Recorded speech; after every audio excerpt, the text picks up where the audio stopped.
కూడా సరిగా లేవు. అందుకనే సిమ్స్ను ఆధారంగా చేసుకొని రొయా కానీ, బర్డ్స్ కానీ, సిమ్స్ కానీ, మిగిలిన అన్ని హాస్పిటల్స్ అన్నీ కూడా, చిల్డ్రన్ హాస్పిటల్ కానీ ఇవన్నీ కూడా ఇచ్చేసి ఈ ప్రాణదానంతో అక్కడ ఉండే భక్తులకు ట్రీట్ చేయడం, ఈ ప్రాంత వాసులకు ట్రీట్ చేయడమే కాకుండా ఇంకా ఎవరైనా డాక్టర్లు ప్రపంచం నుంచి ఎక్కడికి వచ్చినా వెంకటేశ్వర స్వామి దర్శనానికి ఆశీస్సులు తీసుకునే మునుపు ప్రజలకు సేవ చేసి 3-4 రోజులు ఉండి తర్వాత వచ్చి దేవుని ఆశీస్సులు తీసుకెళ్తే మానవ సేవ, మాధవ సేవ రెండూ ఉంటాయనే ఉద్దేశంతోనే ఆ కార్యక్రమాన్ని పెట్టాం. దాన్ని కూడా లాజికల్గా తీసుకెళ్లాల్సిన అవసరం ఉంది. ఈరోజు ఈ యొక్క 7 కొండలు, ఇది వెంకటేశ్వర స్వామి సొంతం. ఈ 7 కొండల్లో ఎలాంటి అపవిత్రమైన కార్యక్రమాలు కానీ, లేకపోతే ఈ 7 కొండల్ని కమర్షియలైజ్ చేయడం కానీ ఎక్కడా జరగకూడదు. నేను ఈరోజు పోరాడడం కాదు. ఒకసారి అసెంబ్లీలో ఇదే మరిగా 7 కొండల్ని 5 కొండలంటే ఎక్కడికి పోయినాయని చెప్పి పెద్ద ఎత్తున పోరాడి అక్కడి నుంచి నేను వెంకటేశ్వర స్వామి మొక్కులు తీర్చుకోవడానికి పాదయాత్రతో వచ్చి మొక్కులు చెల్లించుకున్నాను. ఎందుకంటే మనలాంటి వాళ్ళు కూడా, అంటే ప్రభావితం చేయగలిగిన వ్యక్తులు కూడా గమ్మునుంటే సమాజానికి చాలా నష్టం జరుగుతుంది. ఆ రోజు మీరు ఒక్కసారి చూస్తే నేను ఏదైతే ప్రాణదానాన్ని ఇనాగరేట్ చేసి వచ్చాను, వస్తా ఉంటే 24 క్లేమోర్ మైన్స్ నా మీద బ్లాస్ట్ చేశాను.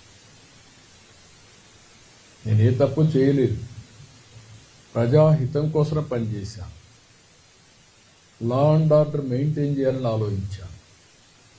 దాని మీద ఖర్చు కడితే వెంకటేశ్వర ఎక్కడైతే మనం ఆ స్పాట్ కూడా ఇప్పుడు ఉంది, అలిపేట దగ్గర ఎంట్రన్స్లోని. అయితే ఆ రోజు అదొక మిరాకిల్. నేను తప్పించుకోవడం అనేది జరిగే పని కాదు. సాక్షాత్తు వెంకటేశ్వర స్వామి నన్ను కాపాడాడు, ప్రాణభిక్ష పెట్టాడు. అక్కడి నుంచి ఒక ఇప్పుడు కూడా నాకు జ్ఞాపకం ఉందని తలుచుకుంటే, నేరుగా పోయి కొట్టిన తర్వాత బస్సులు, కారులో అందరం కూడా బ్రతికాం, కానీ ఒక్కొక్కరికి ఒక విధంగా దెబ్బలు తగినాయి.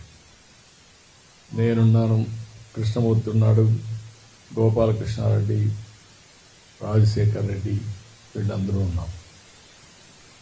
అంటే వెంకటేశ్వర స్వామి మహిమ ఆ ఇన్సిడెంట్ చూసిన తర్వాత ఎవరైనా కానీ అనుకుంటే ఆలోచించుకోవాల్సిన అవసరం ఉంది.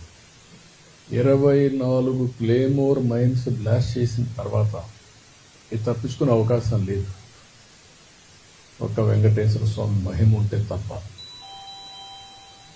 అందుకనే నేను ఎప్పుడు కూడా ప్రతి ఒక్కరికి విజ్ఞప్తి చేస్తూ ఉంటాను, ఇక్కడుండే వ్యక్తులు ఎవరూ అపచారాన్ని చేయొద్దండి. అపవిత్రానికి ఎక్కడ కూడా ఒక తెలుసో తెలియకో అపచారం జరిగేదానికి సహకరించద్దని చాలా చెప్తున్నాను.